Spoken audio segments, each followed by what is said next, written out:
I will be the person in charge of that precinct and every other precinct in the city of New York.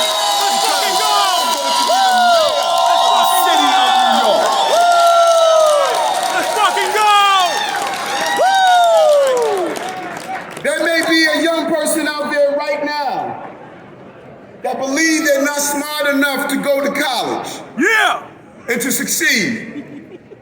I did too.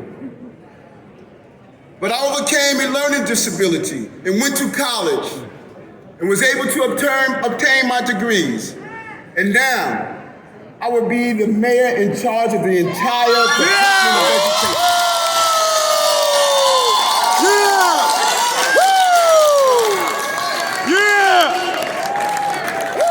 And you may be homeless. You may be living from one shelter to the next. And you may say to yourself that this is my destiny. But I want them to hear the story of my siblings up here carrying a garbage bag full of clothing to school every day because we thought we were going to come home and the marshals were going to throw us out. We know their story. We know their journey. I want them to get the energy from what we are doing today to know the possibilities are there. Where you are is not who you are. We're going to make sure of that. And that's why I ran for mayor. Because I wanted to turn pain into purpose. This city betrayed New Yorkers every day, especially the ones who rely on it the most. My fellow New Yorkers, that betrayal stops on January 1st. We are going to make a difference. My story is your story. And I did not just want New Yorkers to hear my story. I wanted them to feel my story. I wanted them to know I am you. The life I live is the life many are living right now. We are the same. This is not about Eric Adams becoming mayor. This is about carving out a pathway so people could enjoy the prosperity that this city has to offer. And so, you're going to find some blemishes because I'm perfectly imperfect. And the city is made up of perfectly imperfect people. That's the combination that is going to allow us to create a perfect city where we leave no one behind. That's the city we're fighting for. So this is not my moment. This is the moment for the people who have hit the bend in the road.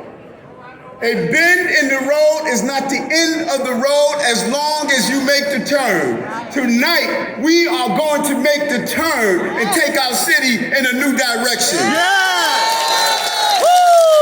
And I also believe all of us together can accomplish this task. The past 2 years have been hard. Even New Yorkers, the most resilient people in the world, we've had moments. We have moments of doubt. I'm clear on that. We took a hit. We watched as Midtown turned into Ghost Town, and our parking lots became morgues. Trailers filled with bodies of our loved ones and family members. We saw the most vibrant city on earth reduced to silence. Worst of all, the inequalities we already faced were deepened and widened. Then violence erupted, knocking us even further backwards. And as we stand here tonight, there are hundreds of thousands of New Yorkers without a job than there were pre-COVID. But when I think about those setbacks, I also think about how far we've come. I think about those who gave everything to get us here. And it gives me hope, and I want you to have hope. I want you to believe again. Believe again. Let's walk differently. Let's hold our heads up.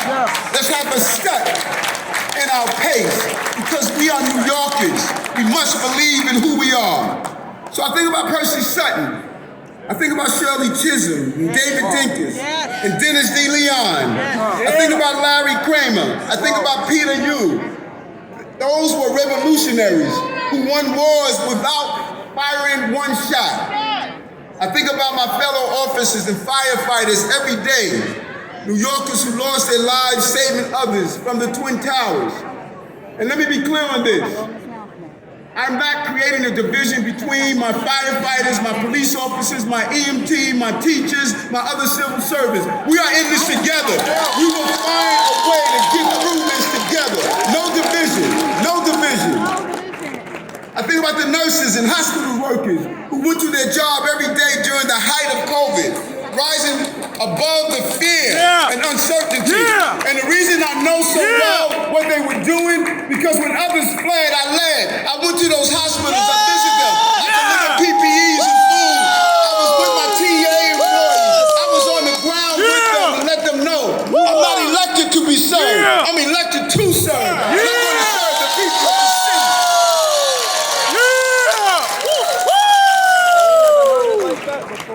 And I think of mommy, a domestic worker. My siblings are here. With 6 of us. And I say it all the time as much as I can. She loved them all, but she adored me. She's an amazing woman. Single parents all over the city who struggle day in and day out for lifetimes with only one goal: to create opportunities for their children that they never had. And that's what mommy did for all of us. She watched us continue to develop into responsible adults. And she had to do it on her own because the city was not there for her. And I will never forget in my glory.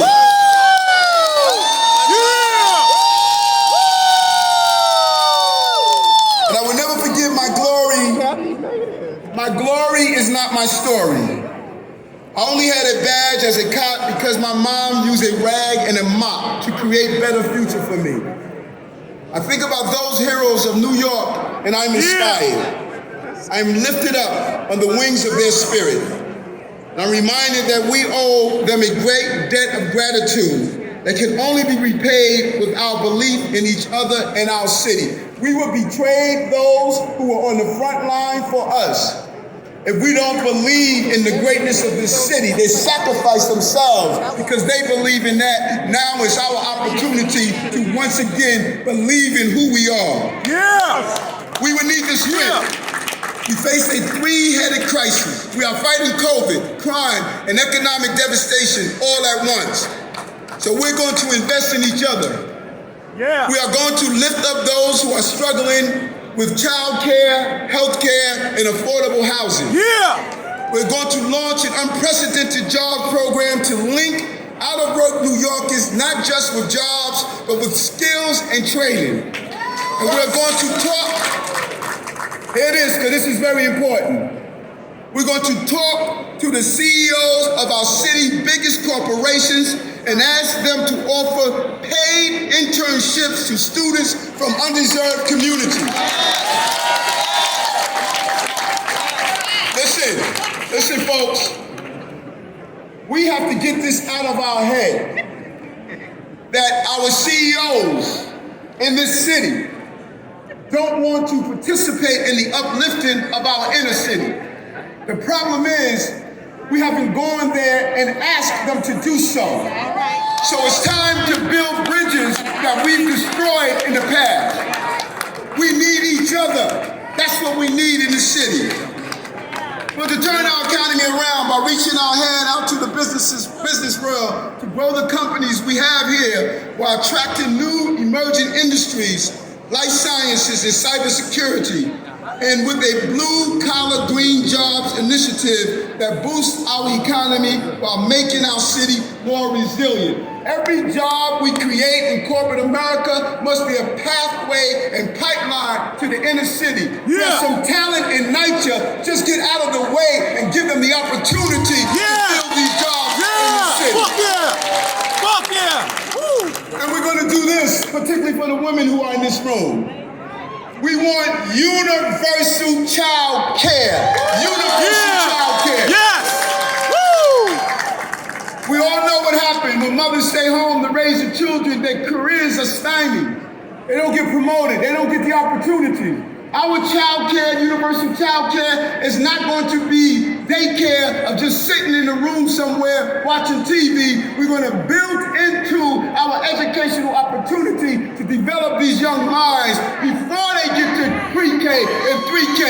We're gonna do it early, and we're gonna give mothers doulas so they can learn about nutrition and what they need to do when that baby is born. If we don't get this right, don't let anybody kid you. If you don't educate, you will incarcerate, and we don't want to incarcerate our young people. And we want to get the safety we need and the justice we deserve. They go together. By driving down gun violence and crime from our streets, while we drive our biases and bad behavior from those who are tarnishing the shield. And how dare people ask me, do I sit down and talk to gang members who are trying to get their life right? Darn right I am. Darn right. You do an analysis of those gang members, you know what you're going to find? You're going to find learning disabilities, dyslexia. You're going to find all of those mental health issues, the problems we ignored and betrayed those young people for, produce what you're looking at. You're seeing the hate that New York has created. And it's time to stop that hate. But let's be clear here. As I talk to my gang members, January 1st, the conversation stops. You won't shoot up my city. You won't stab young people in school.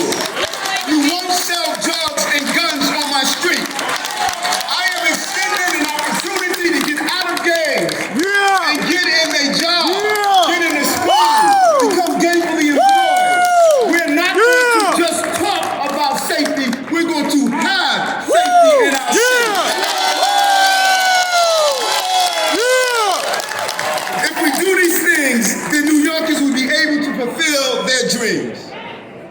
And that should be the goal of government, not to preach, but to provide. To allow people to reach their full potential. Sometimes, folks, we're going to succeed. Sometimes we're going to try and we're going to fail. But damn it, we're not going to fail at trying. That's something we're not going to lose at. So let me be clear as I stand here before you, with a heart filled with hope and purpose and love for this city. Looking out over this horizon and seeing you give me hope. This is our moment. This is our opportunity. This is our moment as a city. And I tell you something, in 4 years, this city is never going to be the same. Never going to be the same. Once we move forward, we will never go back. We will never go backwards. We will never go backwards. We will never go backwards. Because America is the only country. We're the only country on the globe with dream attached to our name. There's no German dream. There's no Polish dream. There's no French dream. But damn it, there's an American dream.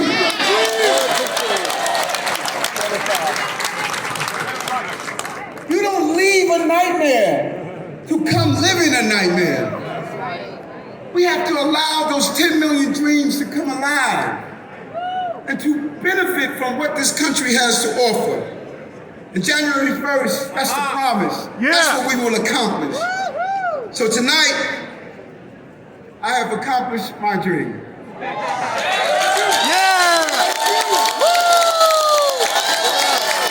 Love you, man!